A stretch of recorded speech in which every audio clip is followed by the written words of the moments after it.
大家好，歡迎嚟到我嘅 channel。我嘅 channel 主要係介紹小朋友嘅書同埋玩具。咁今日我就係介紹呢本書啦，叫《數學摺紙》。咁我推介呢本書有幾個原因嘅。第一個就係摺紙咧可以鍛鍊到小朋友嘅小手肌啦。第二，鍛鍊小朋友嘅耐性、邏輯思維同埋佢哋空間感。第三就係呢本書唔單止係摺紙，仲會教埋一啲簡單嘅數學概念，等小朋友邊玩邊學數學概念。第四就係呢本書咧，佢嘅難度係循序漸進嘅，咁小朋友就可以慢慢學識得自己摺紙，唔需要家長嚟教啦。咁我哋嚟睇下呢本書入面嘅設計啊。一開始佢就會介紹一啲基本嘅摺紙知識嘅，咩叫曲折線，咩叫三折線，然之後仲會有一啲形狀嘅介紹，點樣摺成三角形啊、長方形之類嘅。大家睇得到，佢係一面畫有顏色，一面畫嘅係冇顏色嘅。咁佢送嘅一大包摺紙用嘅紙咧，都係咁樣設計，一面有顏色，一面係冇顏色嘅。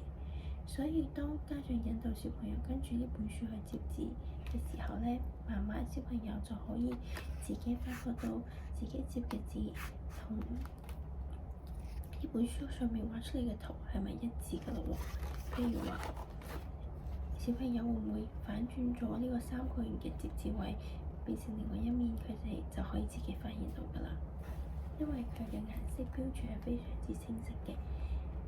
呢個同市面上其他摺紙書相比較係非常之細心同體貼嘅一點，可以顧及到小朋友形象化嘅思維啦。一開始嘅摺紙難度係非常之低嘅，可能只需要一兩步啦，就已經可以摺出一個圖形啦。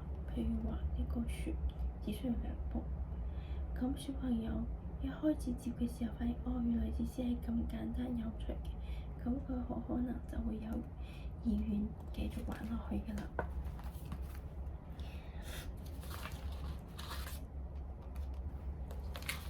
咁呢個係會同我哋一齊玩嘅時候做嘅，呢個係一開始玩嘅時候我哋自己做嘅，咁就會有自己畫嘅畫啦，同一啲簡單嘅裝飾，呢啲裝飾就係從呢本書上面學翻嚟㗎。咁等到佢對摺紙越嚟越上手嘅時候，我哋就係設計咗呢個精靈森林。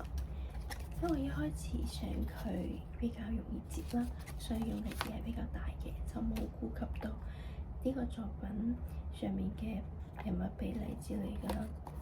但係因為係精靈森林啦，所以佢哋就覺得冇所謂啦，係有啲比例失衡都幾得意下嘅。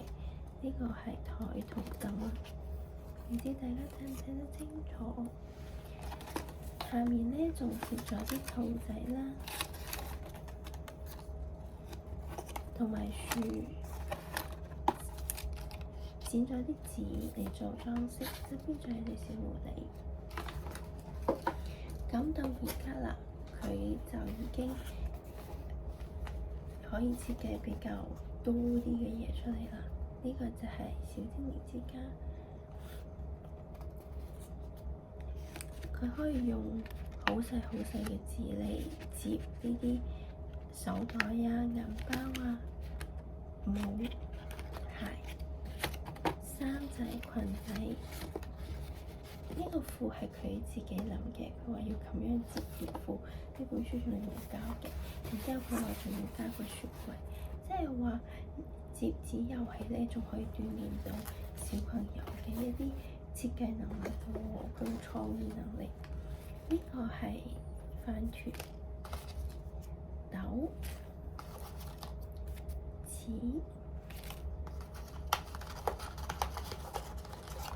粟米。嗱，呢個係個食物籃嚟嘅，呢啲都係從呢本書上面學翻嚟嘅。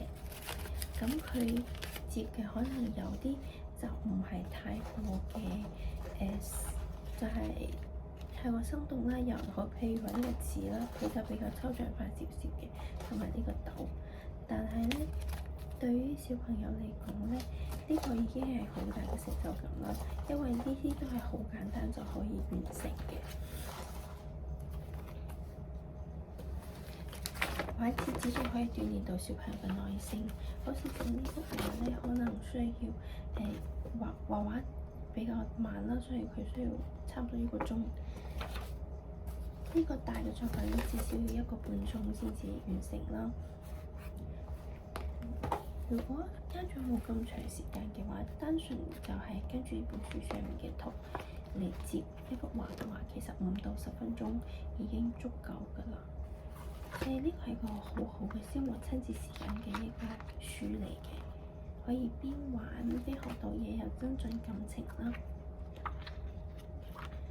我女而家跟住呢本書咧，係可以自己接自己睇住，唔需要家長引導嘅。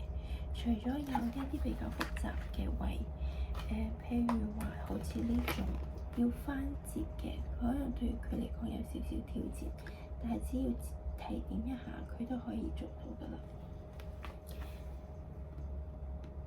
咁希望大家鍾意今日嘅推介啦，下次再見，拜拜。